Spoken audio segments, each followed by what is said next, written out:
the group here for my talk about rebooting economics, and I've made it the subtitle, The Need for a Strictly Monetary Theory of Capitalism. So I've got a paper which is based on this, and I'm happy to distribute around, a draft that's still worth sharing. And I want to go through how the approach to macroeconomics developed from Keynes's time on, and where I think the major hole in Keynes's foundations, which led to the neoclassical revival, actually came from. If you read the general theory, read the preface, you'll find this statement of him talking about the general theory in relation to the treatise on money. And he said, this is a study of what determines the scale of output and employment as a whole. Now here's where I see this is where it went off the rails.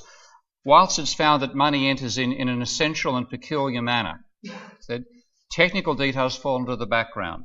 In other words, there is no discussion of money creation, banks, etc., in detail in the book. He said what he says is a monetary economy is one where our views about the future determine what happens now. He said, but in analysing that, we fall back on on supply and demand, our fundamental theory of value. So he's back in the neoclassical foundation supply and demand analysis. Now, I don't know how many of you have ever seen this wonderful work by Axel Leinhofer called Life Amongst the Econ. Has anybody seen it? Okay, I've made a link into the paper. Your evening reading is this book, this little title. It's an anthropological exploration of the Econ Tribe. And he described the tribe as being living in a northern tundra, living north of the other groups of tribes like the sociologues and the politicogs, whom they wouldn't talk to because they didn't build models.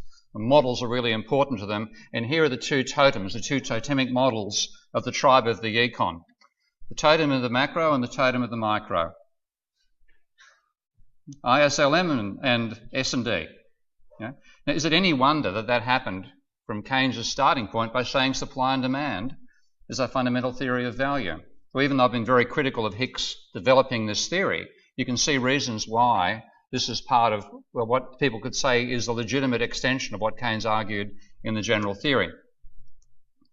But when he got involved in the debate over the general theory in 1937, before his heart attack in 1938, you had a range of ideas. I think he really broke out of the Marshallian shell. He was still largely inside and writing much of the general theory. And discussing the role of how an investment is financed, he said, you may need finance for investment before the investment takes place. And notice the other statement, that is to say, before the corresponding saving has taken place. So rather than rigid I equals S arguments, which is part of the standard interpretation of macro, Keynes is now saying there's a timing issue, and maybe investment occurs before savings, so you certainly can't say they're going to be equal to each other at all times. And he says there has to be some way to bridge that gap.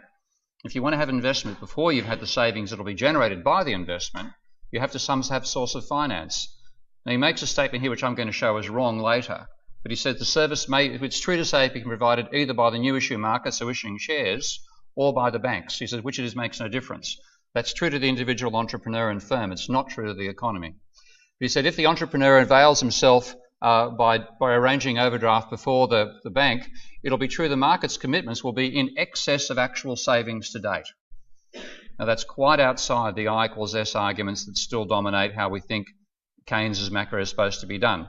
And looking back on it, he really said he had three ideas of the demand for money in the general theory, the transactions, precautionary and speculative motive. But here he's saying there's a fourth, I now think I should have included, and that's the finance demand for money, which is what he's talking about here. So you can find the gem of a very, very different approach to macro in Keynes at that stage. Now, I don't regard Keynes as the world's greatest economist. Have to get the title anybody, I'd give it to Joseph Schumpeter. And if you look at Schumpeter at much the same time, writing before the general theory, you find he had a deeper understanding of money and its role in the economy than Keynes had, published 2 years later in the general theory. And to what he's really, the thing we all know that Schumpeter focuses upon is the role of the entrepreneur in capitalism. But his definition of an entrepreneur is the sort of way you should do assumptions in economics. You know the old saying, assume stands for make an ass out of you and me? Okay, you don't? Okay, one worth using in the next economics lecture. But what he did was make assumptions that made it harder to prove his case. So we all know there are entrepreneurs out there who've already got money. He said, I want to explain how an entrepreneur gets money when they don't have any to begin with. So his definition of an entrepreneur was somebody with a good idea but no money. And therefore, to put that idea into effect, they had to raise money. And he said, they are therefore the typical debtor. So we've been caught up in all the housing bubbles so far and household debt. From Hume's point of view, it was the capitalist who was the typical debt in the capitalist society was the entrepreneur. Where they got money is from the banks. He said, but it wasn't a case of transferring money from savers to borrowers, which is the standard loanable funds position. Creation of new purchasing power out of nothing. So you had a much richer understanding of the banking sector from Schumpeter. And what you can argue from that is, as he himself argued, total demand is a sum of demand coming from incomes from selling goods and services now, which he called fully covered credit, plus debt finance expenditure by entrepreneurs, which he said is greater than fully covered credit. What he called total credit, total demand in the economy, was the sum of money from turnover of existing goods and services, including labour, and also creation of new spending power by the banks. Now, to a lot of people, and I've been through this ad nauseum with my own post-Keynesian colleagues in the last 4 or 5 years, that sounds like double counting.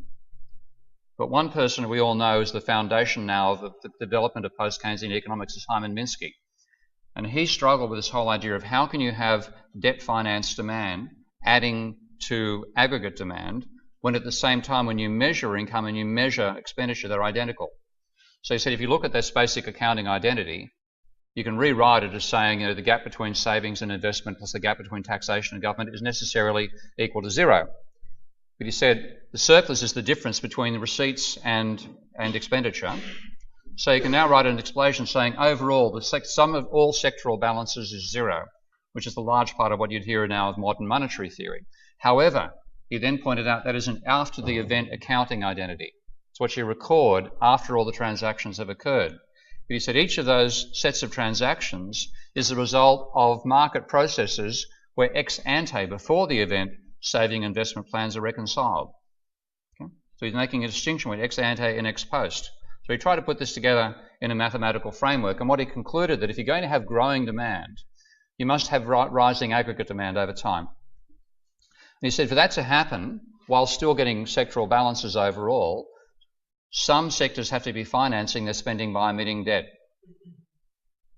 So he necessarily ties up growing debt with growing aggregate demand, and yet concludes that that is then consistent with sectoral balances.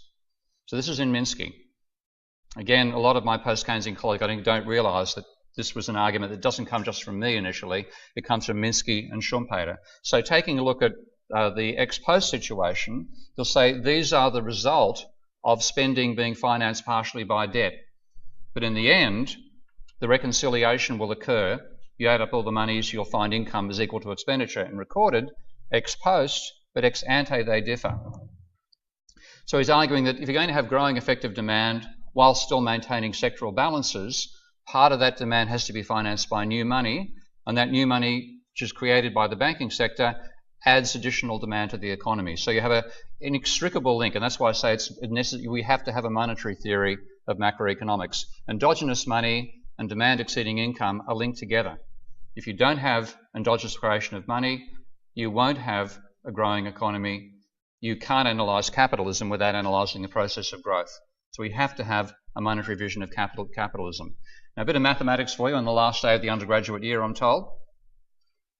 It's quite simple to do this in a sectoral balances approach. If you look at income and say income will be either wages or profits, and then divide profits into the profits that are distributed to shareholders versus that's retained by the firm, I can then explain incomes overall as having those three categories. And looking at expenditure, that will be on either consumer goods or capital goods. I'll bring in government sector and asset markets shortly. So expenditure, when you classify it, will be either on consumption goods or investment goods.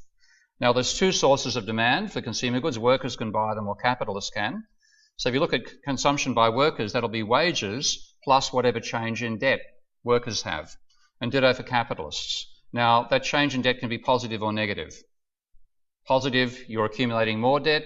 Negative, you're what you might call savings. I don't actually like that term in macroeconomics. And the same thing can apply to capitalists. The change in debt figure can be positive or negative. So that's your overall consumption.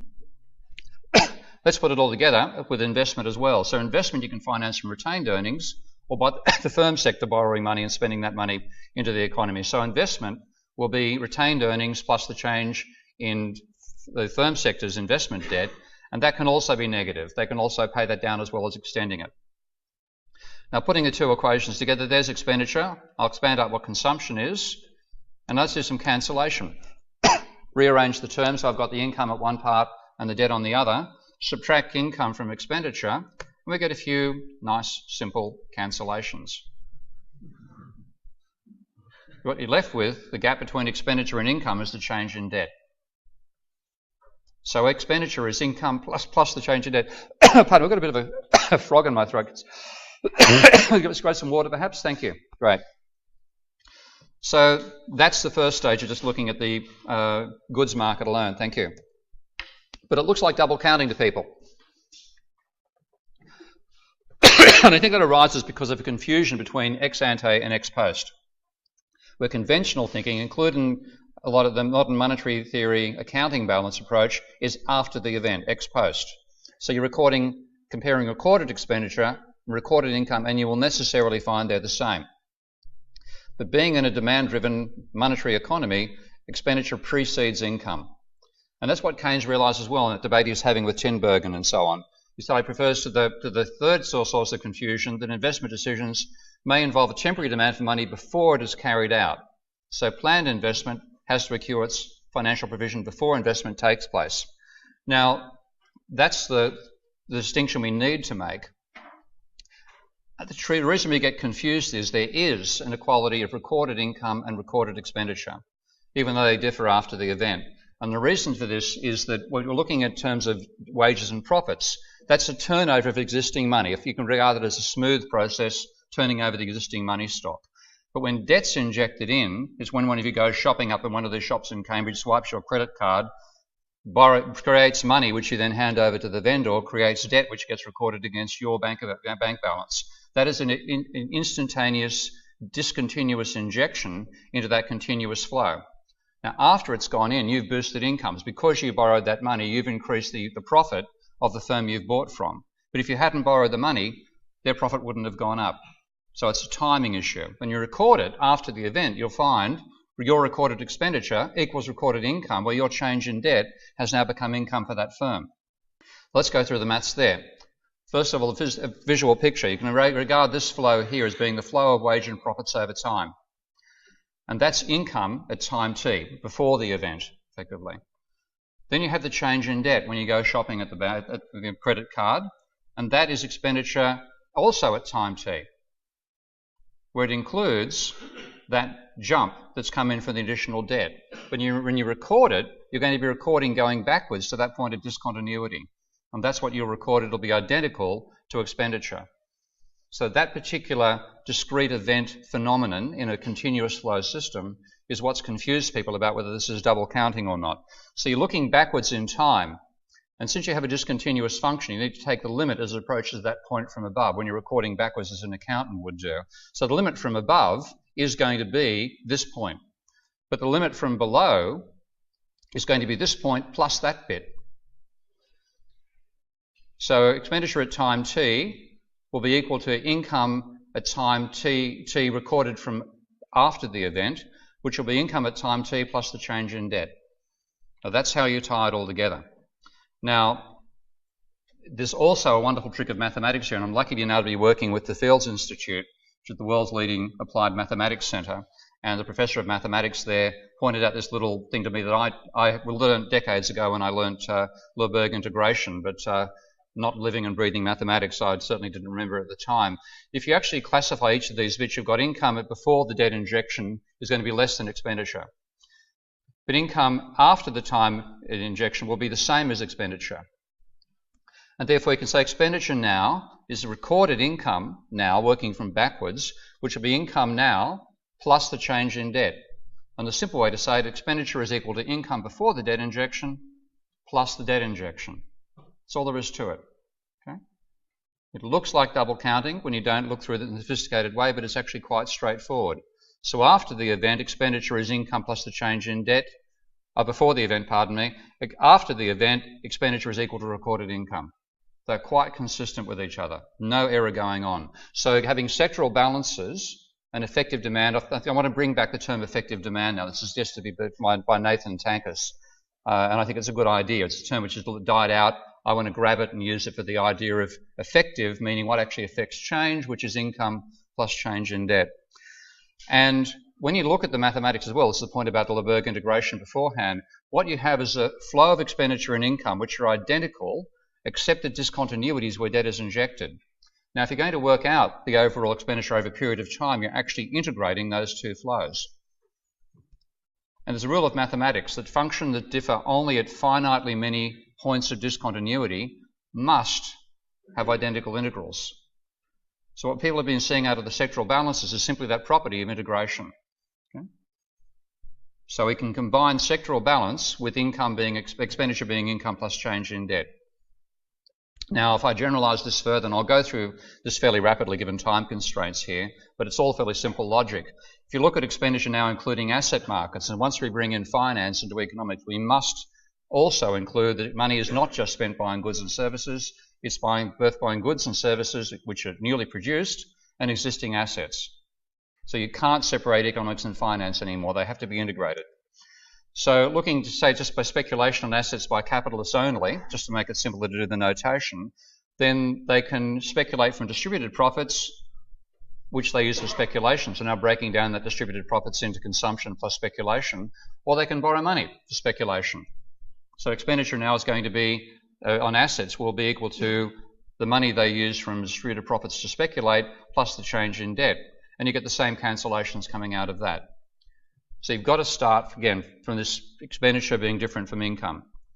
And of course, you can have positive and negative phases on it. We saw a huge positive phase in the last 20 years until 2007. Of course, a collapse after that. Now, bringing a government in as well. Expenditure now is going to be including net government spending. And that net government spending, of course, is the change in government debt. So you do cancellations, again, the government debt change turns up there as well. It's independent of the change in private debt. One does not necessarily cause the other, which is the mistake in seeing it from a sectoral balances point of view. One will influence the other, clearly, as they have done. But there's independent ways of creating money and therefore adding additional demand into the economy. So you get this is why I say we must have a monetary theory of macroeconomics, because if some expenditure is debt financed and that increases borrower spending power without sacrificing what savers have, which is the loanable funds idea, then aggregate demand is going to differ from income and it'll exceed it when the economy is growing. So you must include the change in debt as part of your macroeconomics. And this now lets me explain both the Great Moderation, as neoclassical economists called it before it blew up, and what they now call the Lesser Depression. So back to the maths again for a moment. But seeing again those two sources of demand, income and borrowing, and two categories of supply, goods and services and existing financial assets, Schumpeter's argument, and I do recommend to read the Theory of Economic Development. If you haven't read it, get it out. Forget about capitalism, socialism and democracy. If you buy that book, you're only contributing to Schumpeter's retirement fund and he's already dead. Okay? Don't bother with that one. But read Theory of Economic Development. So he said income spent mainly on consumption, change in debt is the main source of funding for investment. And what Minsky added in, being Schumpeter's PhD student, was that change in debt also finances Ponzi behaviour. So if you look at wages and profits plus change in debt, you can argue that largely speaking, wages and profits get spent on consumption. Some profits go across to finance investment, the parts that are not distributed, and the change in debt mainly finances investment and net turnover on the asset markets. Of course, we don't sell every asset every year, so you've got to break it down a bit.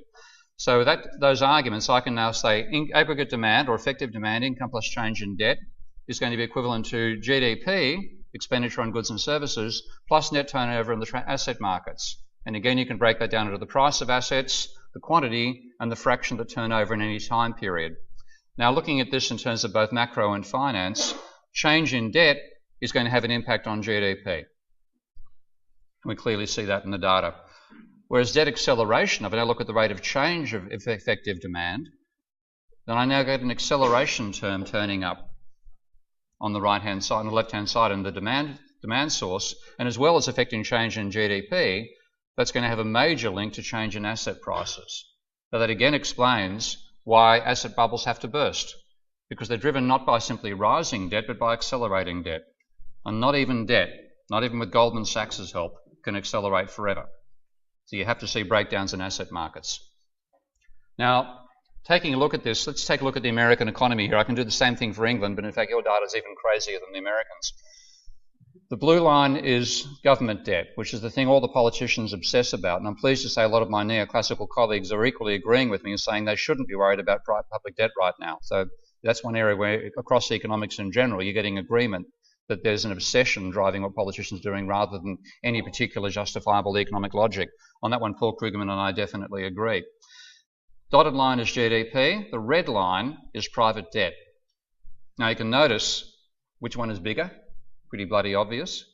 Notice what happened to private debt. It rose, accelerated, and then fell, and is now flatlining. So what I'm now going to do is take that data and now look at still the GDP figure, but now the change in debt. And the red line is change in private sector debt, which peaked in 2008, and changed over the previous year, at $4.5 trillion, pretty much, and then fell by $3 trillion. So that turnaround in the massive growth of debt to massive contraction of debt meant about a $7 trillion fall in demand in a $14 trillion economy, if you look just at GDP alone. So rather than going from 14 to 13.5, which is all the looking at GDP will tell you, you actually went from about 18.5 to 11.5 trillion. That's why it was such a huge shock. Now to put that together, this chart takes those changes in debt and stacks them on top of GDP. So what you have here, the black line is GDP, the red line is GDP plus change in private debt, and the blue line is GDP plus change in both private and public debt.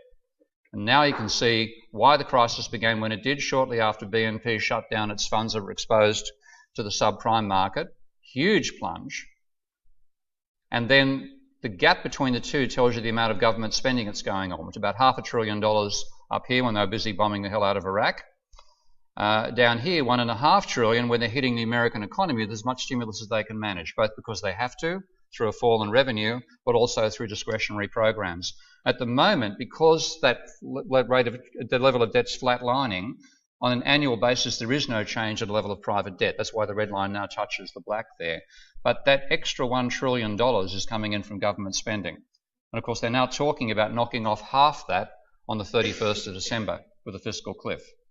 Now, my feeling is when that happens, as well as causing a half a trillion dollar drop in aggregate demand from the government spending, it may restart the private sector deleveraging. So rather than private debt flatlining, it may go down again. So there'd be a double whammy hitting the American economy out of that combination. Now that's showing the data on the scale of debt alone. What about its correlation with the real world?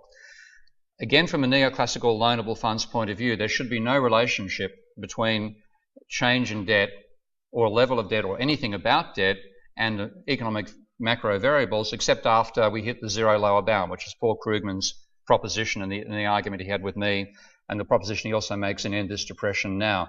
I think you can all see there's a correlation. It's minus 0.92 over the last 23 years.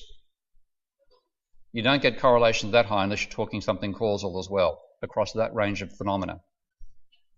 If you then take a look at the acceleration of debt and change in employment, the deceleration of debt that hit us when the global financial crisis began was actually bigger than deceleration during the Great Depression. But it turned around quite rapidly. Notice how we've gone from massively decelerating debt to accelerating debt, and now it's actually slowing down. Okay? So there's been a debt finance boost to the economy for some time, which is now running out. That should also hit the fiscal cliff. Correlation there between the second derivative of debt with respect to time and the first derivative of employment is 0.76. Again, and notice the time period there, over 55 years. So the scale of this stuff is enormous. You can only ignore it if you have an a priori argument that says don't worry about private debt and you refuse to look at the data, which is still the state that I find for most neoclassical economists. This is now looking at mortgage acceleration and change in house prices in America. What people thought of themselves being very clever in buying and selling and playing that game of flip that house was simply riding the dynamics of accelerating mortgage debt and then decelerating, of course, when the crunch hit. Correlation there over 20-something years, 0.83.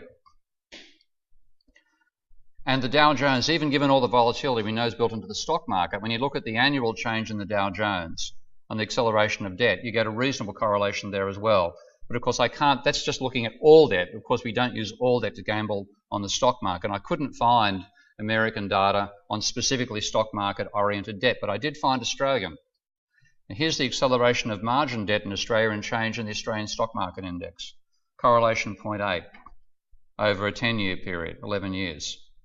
So that the force that change in debt has in driving the economy, I think, is overwhelming. Now, the trouble is, most economists, neoclassical and to some extent otherwise, still implicitly think or explicitly in a loanable funds world.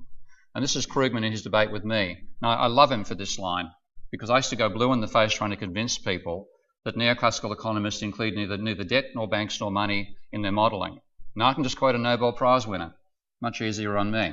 He's all for including banking sectors where they're relevant, but why are they relevant to a story about debt and leverage? Now, he then goes part and deconstructs my argument about why banks matter and increase the money supply. He says, well, why does that matter? And he then says that I assert that lending is an addition to aggregate demand, which he doesn't get at all. And his reasoning here is, if I decide to cut back on my spending and stash the funds in a bank, which lends them out to someone else, this doesn't have to represent a net increase in demand. And that's the loanable funds vision. Whereas what I work from is endogenous money.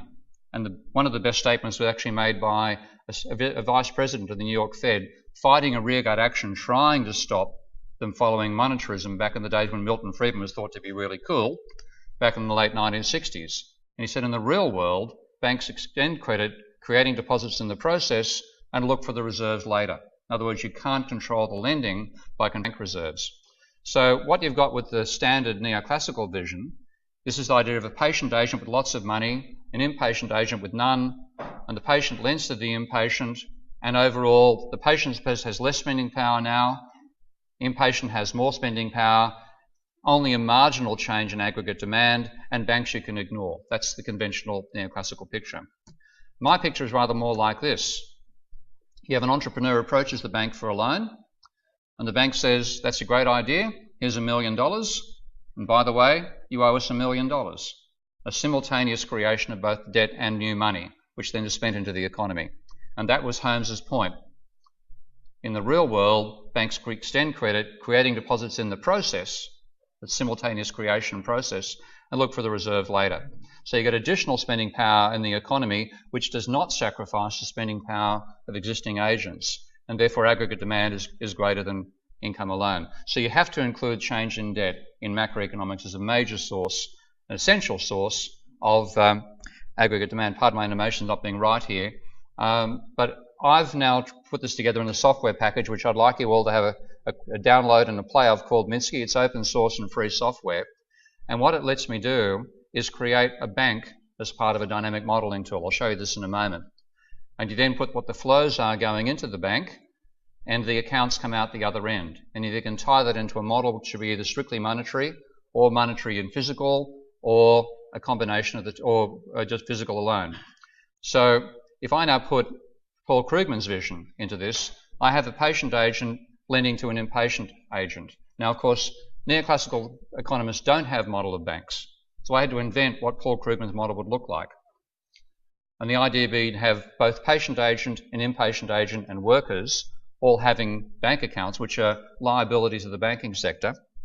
And the patient agent would lend to the impatient somehow. That's the idea that he's got lending as intermediary. The impatient agent would then hire workers.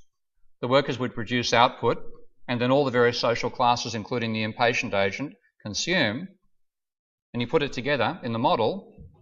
When you model it, that's the sort of outcome you get.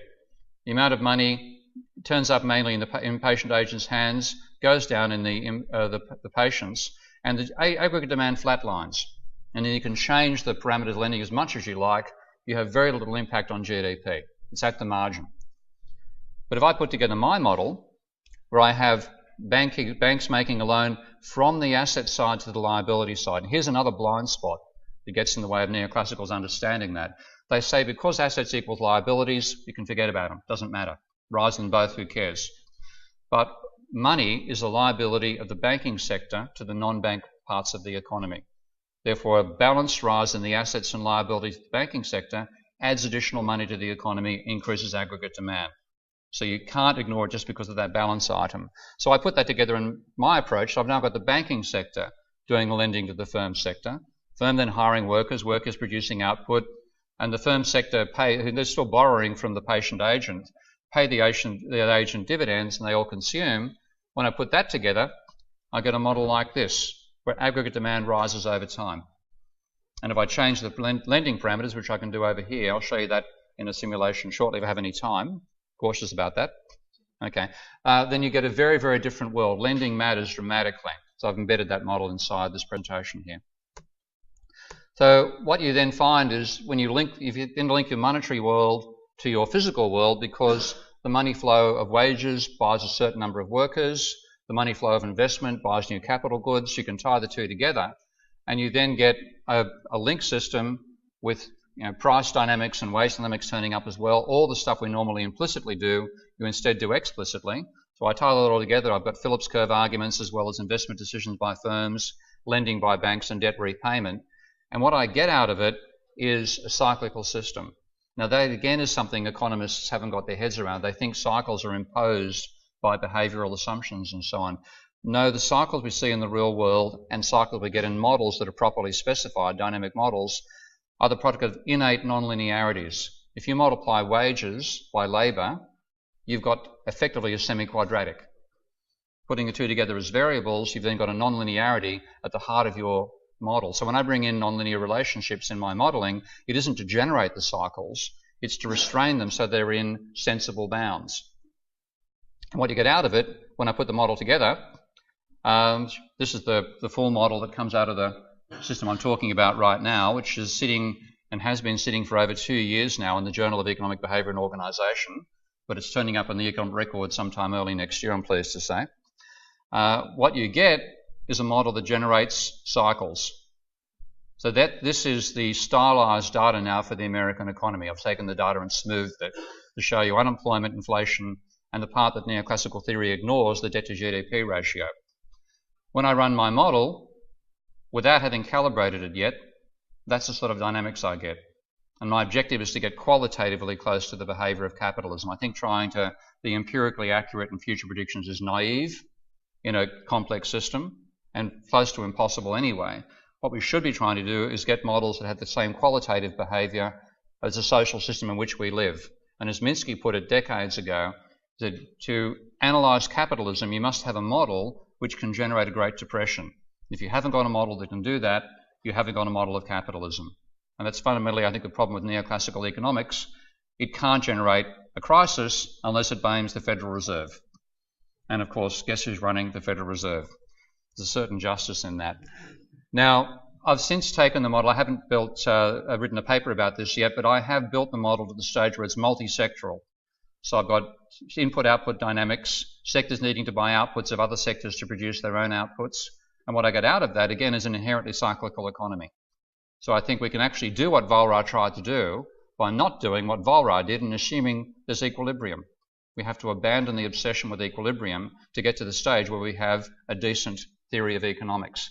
And that will get us finally free of the myths of barter, equilibrium and optimality, which I think have frozen us back in the 19th century when sensible systems have moved to the 21st and now see virtually everything as a complex system. Thank you.